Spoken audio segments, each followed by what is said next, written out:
আর এই ছেলেকে? মালিক ও হইতেছে আমার দুঃসম্পর্কের মামাতো ভাই।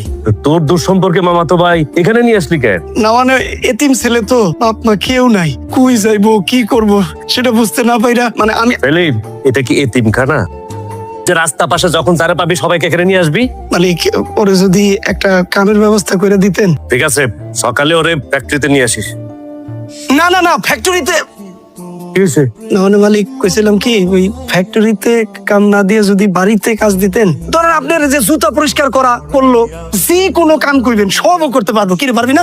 কোনো বেতন লাগবো না, খালি সাইডটা খাইতে দিবেন তাইলেই হইব। বাবা, আমার মনে হয় না যে এই ছেলে ফ্যাক্টরিতে কাজ করতে পারবে। তুমি বরং ওকে বাসায় রেখে দাও, সেলিমের সাথে না হয়ে কাজে হেল্প করলো। ঠিক আছে, ওরে ভেতরে নিয়ে যা। চাচি কাজ কাম সব শেষ করছো? হয় এই যে শেষের দিকে।